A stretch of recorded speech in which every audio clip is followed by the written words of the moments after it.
పహల్గామ్ ఉగ్రదాడికి ప్రతీకారంగా పాకిస్తాన్లోని ఉగ్ర శిబిరాలపై భారత్ సైన్యం ఆపరేషన్ సింధూర్ పేరుతో విరుచుకుపడిన సంగతి తెలిసిందే. అనంతరం పాక్ సైనిక శిబిరాలపైన భారత్ దాడి చేసింది. ఫలితంగా అటు ఉగ్రవాదులకు ఇటు వారిని పెంచి పోషిస్తోన్న పాకిస్తాన్కు ఊహించని దెబ్బ కొట్టింది. ఆ విధంగా ఆపరేషన్ సింధూర్ విజయవంతమైంది.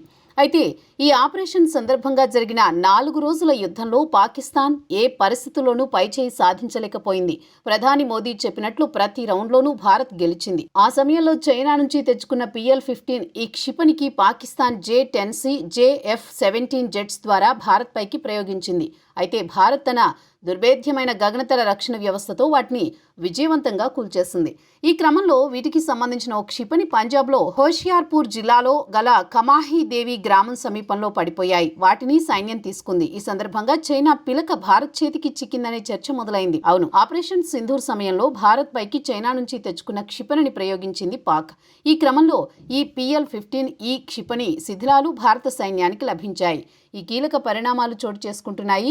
ఇందులో భాగంగా ఈ క్షిపణి శిథిలాలను పరిశీలించిన నిపుణులకు పలు కీలక విషయాలు తెలిసాయని అంటున్నారు. ఇదే సమయంలో ఈ క్షిపణిలో ముఖ్య భాగాలు, దాని propulsion, inertial unit, data link, advanced active electronic scan and array speaker సహా పలు భాగాలు చెక్కు చెదరకుండా లభించాయని అంటున్నారు. ప్రస్తుతం వాటిని డీకోడ్ చేసే పనిలో ఉన్నారు. దీంతో చైనా మేడ్ క్షిపణి శిథిలాలు పలు ప్రపంచ దేశాల దృష్టిని ఆకర్షించాయని అంటున్నారు. ఈ సమయంలో భారత్తో పాటు మరో 7 దేశాలు కూడా ఈ క్షిపణికి సంబంధించిన వివరాలు తెలుసుకునేందుకు ఆసక్తి చూపిస్తున్నాయని అంటున్నారు.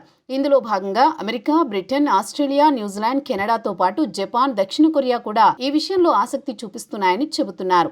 ఈ విషయంలో తమ నిపుణులకు అవకాశం ఇవ్వాలని కోరుతున్నట్టు తెలుస్తోంది. మరోవైపు చైనా క్షిపణుల శిథిలాలు భారత్కి దొరకడంపై చైనా ఆందోళన చెందుతోందని తెలుస్తోంది. భారత రక్షణ శాస్త్రవేత్తలు వీటిని అధ్యయనం చేస్తూ ఉండడంపై ఆందోళన చెందుతుందని అంటున్నారు.